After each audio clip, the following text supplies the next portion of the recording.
Mangga. Nalungkot, nadismaya, nagalit nung hindi pinili ng Mangga. Malacanang si Nora Honor bilang national artist.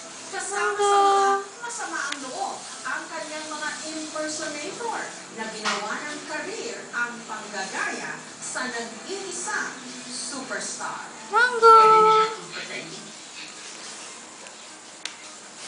Pero hindi nila pwedeng patayin Mangga. ang ating pagkatao. Mata pa lang niya, umaarte na. Mangga.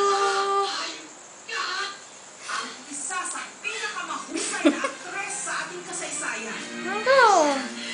Ang nag-iisang superstar. Mangga. Gising. Si Miss Nora Lulu. Honor. Mangga. Maraming mga kontrobersyang kinasangkutan. Patuloy pa rin siyang bumabangon. Mangga. Ulit-ulit na pinatunayan ang taglay niyang talento sa pag-arte na pinilala na rin Mangga. sa panig ng mundo. Mangga.